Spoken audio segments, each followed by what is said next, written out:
Assalamualaikum warahmatullahi wabarakatuh. Saya Erika Yulianti, NIM 1124105008.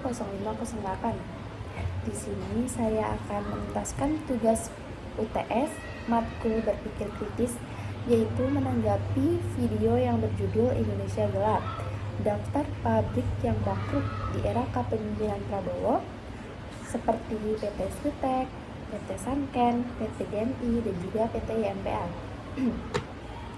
Setelah menonton video tersebut, di dalam video tersebut menyajikan data yang signifikan mengenai bangkrutnya PT-PT tersebut yang berujung ke PHK massal.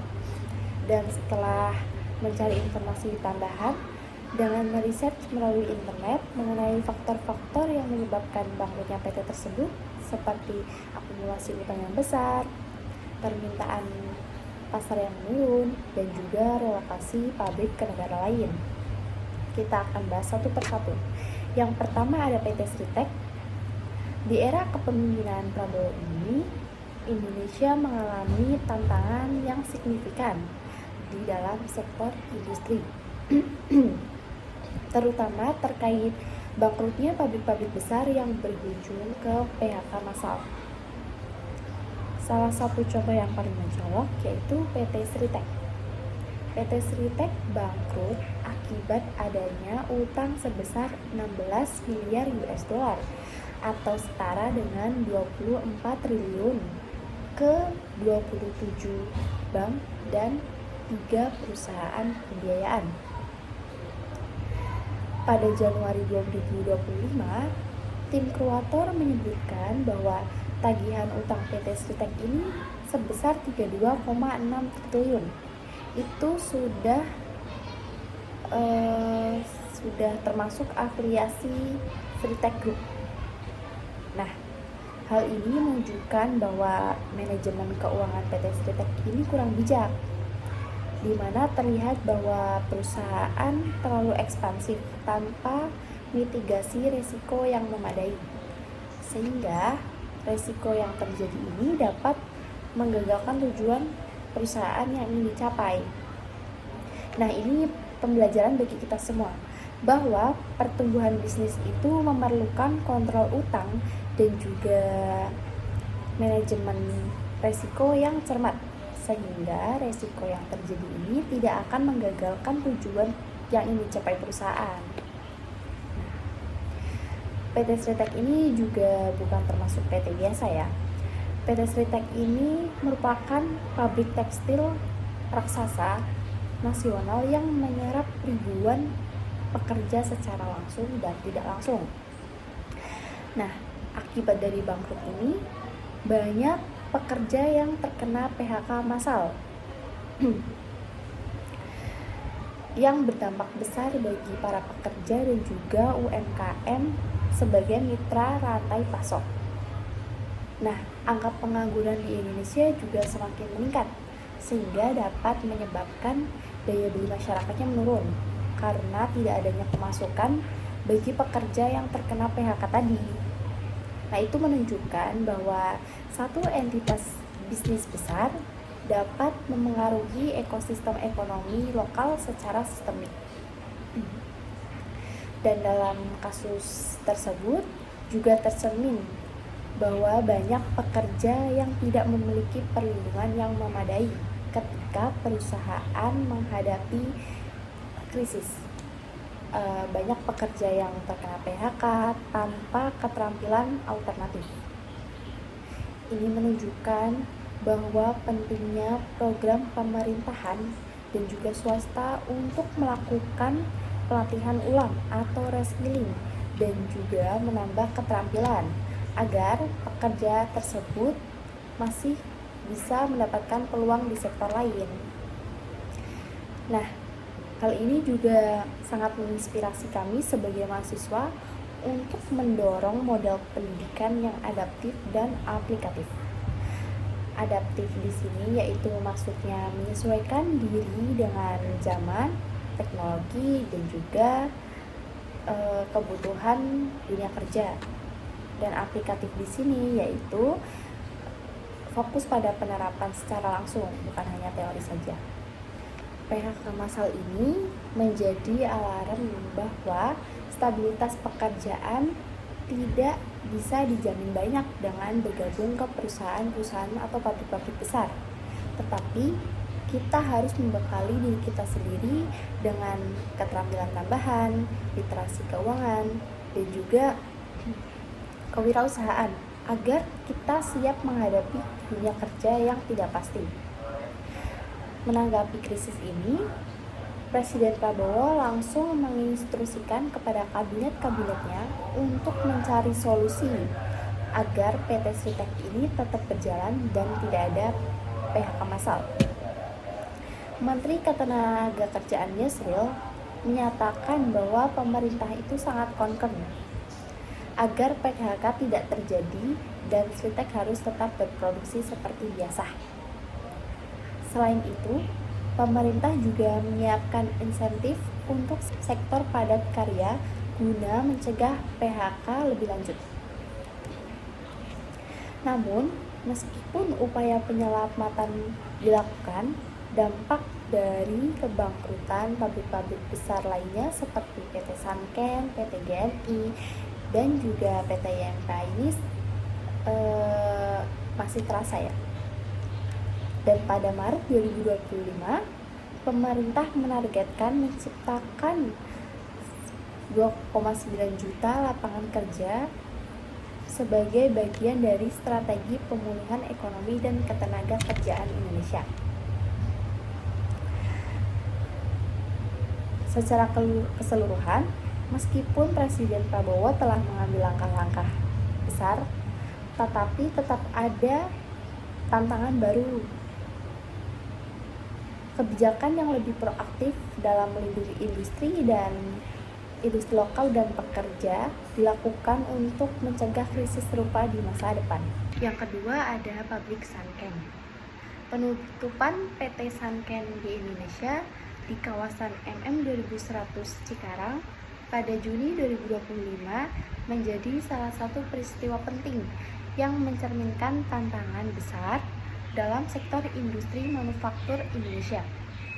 Keputusan ini tidak hanya berdampak pada ekonomi lokal, tetapi juga menyoroti dinamika investasi dan juga kebijakan industri di era kepemimpinan Presiden Prabowo Subianto.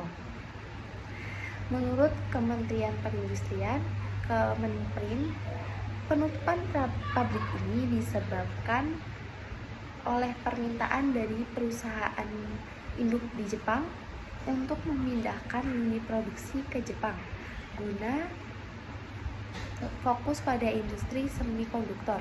Persaingan produk elektronik yang lebih murah dari luar negeri juga menjadi salah satu faktor yang menyebabkan kebangkrutan PT Sanken ini.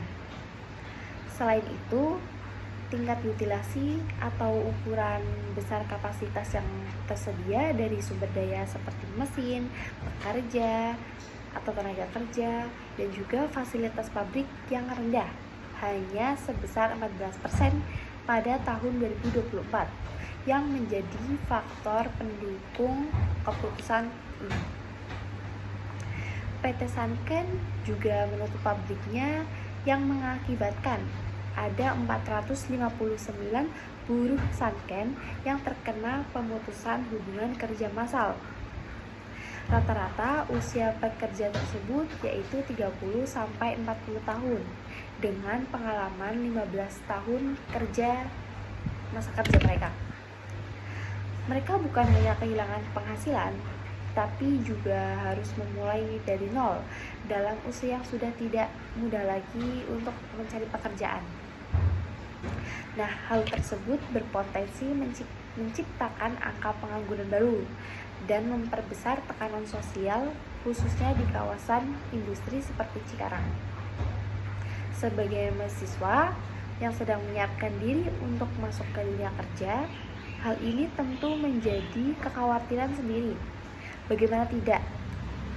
Tenaga kerja yang sudah pengalaman saja sulit dipertahankan. Bagaimana dengan kami yang baru lulus nanti? Harapan kami agar pemerintahan Prabowo bisa 1. merevisi kebijakan perdagangan dan industri yang lebih melindungi sektor dalam negeri. Kami berharap pemerintah bisa mengatur ulang kebijakan impor agar tidak terlalu banyak dari luar negeri yang masuk ke dalam negeri dan merugikan produk buatan lokal. Barang impor yang murah sering membuat produk lokal tidak laku, padahal kualitasnya juga sama-sama bagus. Nah, di sini pemerintah perlu membantu industri lokal supaya bisa berkembang dan bersaing di pasar. Misalnya, dengan memberikan dukungan berupa subsidi, promosi, ataupun pelatihan. Dengan begitu, usaha lokal bisa terus tumbuh dan menciptakan lebih banyak lapangan kerja. Yang kedua ada menyediakan jaminan pelatihan ulang atau disebut juga reskilling bagi tenaga kerja yang terdampak. Banyak pekerja yang kehilangan pekerjaan karena perusahaan tutup, pindah, atau menggunakan mesin yang canggih. Pekerjaan seperti ini perlu diberi pelatihan keterampilan baru agar bisa bekerja di bidang lain yang sedang dibutuhkan, seperti contohnya bidang digital, jasa, ataupun kewirausahaan. Program pelatihan ini harus mudah diakses, gratis ataupun terjangkau, dan sesuai dengan kebutuhan industri saat ini. Tujuannya yaitu agar mereka bisa cepat kembali bekerja dan tidak menganggur terlalu lama. Yang ketiga yaitu ada memberikan intensif kepada perusahaan asing untuk tetap berproduksi di Indonesia. Agar perusahaan asing tidak pindah ke negara lain, pemerintah bisa memberikan berbagai kemudahan seperti potongan pajak, proses izin usaha yang cepat, dan infrastruktur yang memadai seperti jalan, listrik, dan juga internet. Dengan adanya insentif ini, perusahaan asing akan tetap beroperasi di Indonesia, sehingga bisa terus membuka lapangan kerja dan membantu pertumbuhan ekonomi nasional. Yang keempat ada membangun ekosistem industri berbasis teknologi tinggi, bukan hanya tenaga murah. Selama ini, banyak perusahaan datang ke Indonesia karena biaya tenaga kerja yang murah. Tapi ke depan, Indonesia perlu berubah dan mulai membangun industri yang mengandalkan teknologi dan inovasi. Pemerintah bisa mendorong perkembangan teknologi dengan mendukung riset, memberi intensif bagi perusahaan yang berinovasi, dan melatih tenaga kerja di bidang teknologi. Jika berhasil, Indonesia bisa menjadi negara industri yang kuat, bukan hanya jadi tempat produksi murah, tapi juga pusat inovasi yang bersaing di dunia. PT bangkrut yang ketiga yaitu ada PT GNI atau Genbaster Nickel Industry. Dikabarkan mengalami potensi penurunan produksi yang signifikan dan berpotensi mengalami kebangkrutan. Perusahaan ini merupakan bagian dari proyek strategis nasional, telah menghadapi berbagai isu yang mempengaruhi keselamatan kerja, hubungan industrial, dan reputasi industri nasional. Faktor utama yang menyebabkan permasalahan di PT GNI adalah lemahnya penerapan kesehatan dan keselamatan kerja atau K3. Sempat terjadi kebakaran yang menyebabkan 2 orang meninggal di Januari 2023.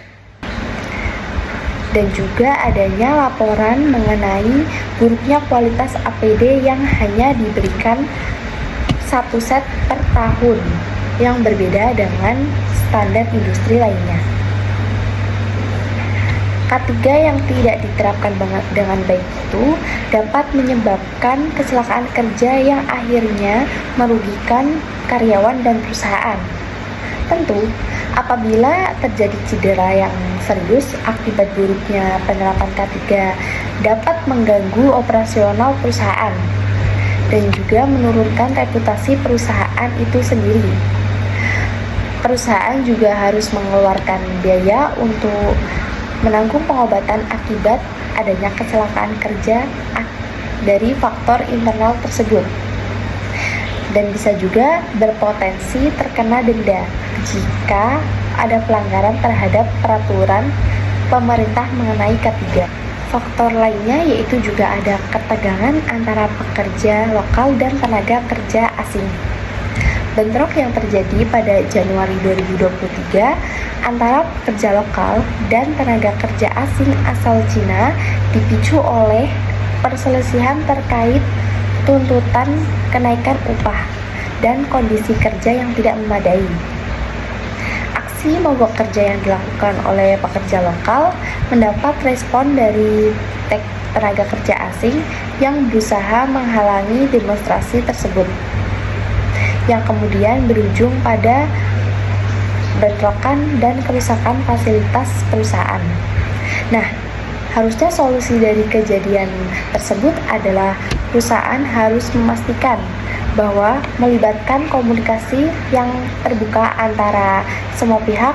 Pengelolaan yang baik dari ketegangan semacam ini dapat membantu menciptakan lingkungan kerja yang lebih inklusif, harmonis, dan produktif. Selain itu, selain masalah internal, PT GNI juga menghadapi tantangan eksternal pada masalah keuangan. Perusahaan induknya di Cina, Jiangsu Delong Nickel Industry (CO) mengalami kebangkrutan yang berdampak pada operasional PT GNI. Perusahaan ini dilaporkan menunda pembayaran kepada pemasok energi lokal dan situasi tidak membaik. Keadaan tersebut seharusnya negara harus ikut hadir untuk satu, yaitu memastikan pembayaran kepada pemasok lokal, terutama penyedia energi dan logistik, agar tidak terus-menerus tertunda. Pemasok lokal seperti perusahaan energi dan juga jasa logistik merupakan bagian penting dalam rantai pasok industri. Jika pembayaran kepada mereka tertunda, operasional mereka bisa terganggu, yang pada akhirnya akan mempengaruhi kelancaran produksi di sektor tambang. Nah, negara perlu hadir untuk memastikan komitmen pembayaran ini agar dipenuhi secara tepat waktu, misalnya melalui regulasi, pengawasan, atau intervensi kebijakan fiskal. Yang kedua yaitu mengawasi arus keuangan dan alur produksi guna mencegah efek domino atau efek yang berkeping-keping ke industri lain dan pekerja.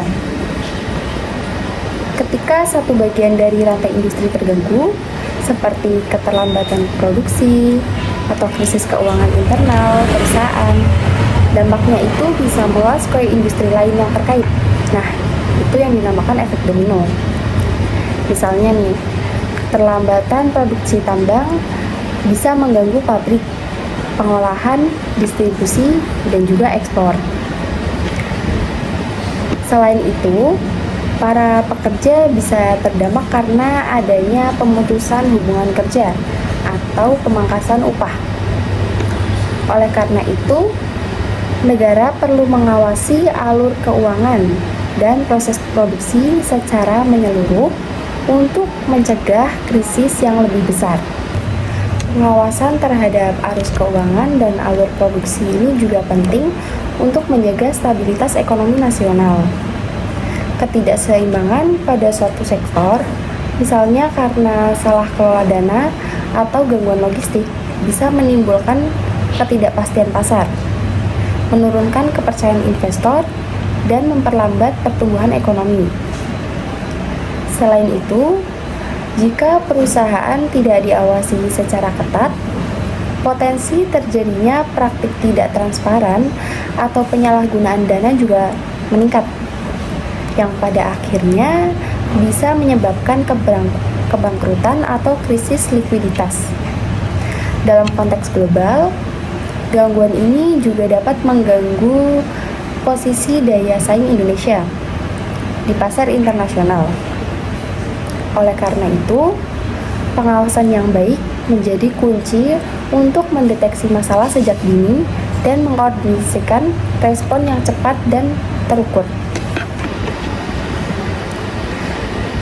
Nah, tujuannya itu ada untuk menjaga keberlangsungan produksi dengan memastikan pembayaran dan stabilitas produksi. Aktivitas tambang dapat terus berjalan tanpa gangguan besar. Terus yaitu melindungi pekerja dengan menghindari krisis keuangan dan produksi. Lapangan kerja tetap terjaga serta hak-hak pekerja bisa dilindungi. Yang terakhir yaitu memastikan aktivitas ekonomi di daerah tambang tetap berjalan. Sektor tambang sering menjadi tumpuan ekonomi di wilayah tertentu. Jika sektor ini terganggu, maka ekonomi daerah pun bisa stagnan atau merosot. Untuk pabrik yang terakhir yaitu ada pabrik YMPA, Yamaha Musik Produk Asia. Nah, kalau Yamaha Musik itu terdapat 2 pabrik Yamaha divisi musik yang akan tutup pada Maret dan Desember 2025, yaitu PT YMPA yang berada di Bekasi dan juga PT Yamaha Indonesia yang berada di Pulau Gadung. Tutupnya 2 PT tersebut mengakibatkan adanya sekitar 1.100 karyawan yang terdampak pemutusan hubungan kerja massal. Keputusan ini diambil karena penurunan permintaan pasar sehingga produksi dipindahkan ke Cina dan Jepang. Ini termasuk faktor yang menyebabkan kebangkrutan, yaitu relokasi produksi ke negara lain. Nah, penutupan 2 pabrik Yamaha di Indonesia ini merupakan pukulan berat bagi industri manufaktur alat musik dan ekonomi lokal. Selain berdampak 1.100 karyawan yang kehilangan pekerjaan, langkah tersebut juga mencerminkan tantangan yang dihadapi sektor industri dalam negeri. Kondisi tersebut menyoroti pentingnya kebijakan pemerintah yang mendukung daya saing industri seperti insentif fiskal, pelatihan tenaga kerja, dan peningkatan infrastruktur guna menarik investasi dan mempertahankan lapangan kerja di Indonesia. Nah, keadaan ini itu bisa kita simpulkan bahwa keputusan relokasi produksi oleh Yamaha menunjukkan perlunya adaptasi industri terhadap perubahan pasar global dan efisiensi operasional. Namun, dampak sosial dari PHK massal ini harus menjadi perhatian penting dengan upaya mitigasi yang melibatkan pemerintahan, perusahaan, dan serikat pekerja untuk memastikan transisi yang adil bagi karyawan yang terdampak. Nah, beberapa faktor yang menyebabkan pabrik Yamaha divisi musik ini tutup yaitu karena 1. Penurunan permintaan pasar. Penurunan permintaan alat musik, terutama piano, memang mencerminkan tren global yang berubah, di mana minat masyarakat bisa bergeser ke produk digital atau bentuk hiburan lain. Hal ini juga bisa disebabkan oleh daya beli yang menurun atau pergeseran gaya hidup.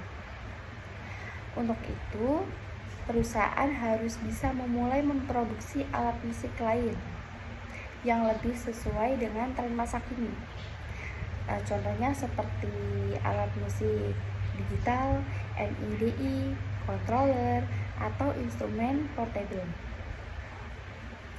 Melakukan riset pasar yang mendalam untuk memahami kebutuhan konsumen dan berinovasi dalam desain serta fungsi produk, dan bekerja sama dengan sekolah atau komunitas untuk mendorong pembelajaran musik sehingga bisa menumbuhkan kembali permintaan pasar secara jangka panjang.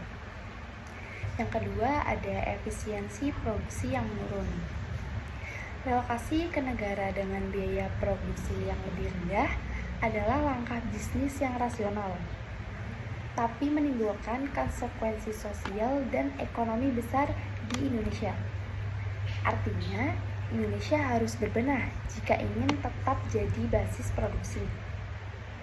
Hal tersebut bisa diatasi dengan mendorong industri dalam negeri untuk bertransformasi digital, sehingga efisiensi bisa ditingkatkan tanpa harus merelokasi. Pemerintah dan industri harus investasi dalam pelatihan vokasi untuk tenaga kerja agar bisa bersaing dengan negara lain dalam hal efisiensi dan produktivitas. Yang keempat, ada kondisi ekonomi dan regulasi. Hal mengenai biaya produksi tinggi dan regulasi yang kurang bersaing ini akan menjadi masalah struktural. Jika tidak segera ditangani, Indonesia bisa kehilangan daya tarik investasi tidak hanya untuk Yamaha saja ya, tetapi juga perusahaan lain. Penanganan yang dapat dilakukan mengenai hal tersebut yaitu menyederhanakan perizinan, mempercepat proses ekspor impor, dan menghilangkan pemungutan yang membebani industri. Pemerintah bisa memberikan subsidi bahan baku atau pajak ringan untuk industri manufaktur strategis, mendorong kerjasama antara pemerintah dan swasta dalam menciptakan kawasan industri dengan fasilitas lengkap dan terintegrasi. Misalnya, kawasan industri alat musik. Di akhir video ini, saya akan menyimpulkan tanggapan-tanggapan di atas, yaitu kebangkrutan sejumlah perusahaan di Indonesia pada tahun 2025 ini menjadi cerminan nyata dari persoalan yang lebih besar dalam sektor industri nasional. Kondisi ini mengindikasikan bahwa daya saing industri Indonesia mengalami penurunan yang signifikan. Salah satu faktor utama yang menyebabkan hal ini adalah ketidakmampuan industri dalam menyesuaikan diri dengan perubahan global, baik dari segi efisiensi, teknologi, maupun insentif bisnis. Negara-negara lain yang mampu menawarkan kemudahan investasi, biaya produksi yang lebih rendah, serta stabilitas regulasi menjadi pilihan alternatif bagi investor dan pelaku usaha untuk merelokasi produksi mereka. Akibatnya, Indonesia menghadapi risiko kehilangan bisnis manufaktur yang selama ini menjadi tulang punggung perekonomian. Dampak dari kondisi ini tidak hanya terbatas pada penurunan aktivitas ekonomi, tetapi juga menyentuh aspek sosial yang lebih luas.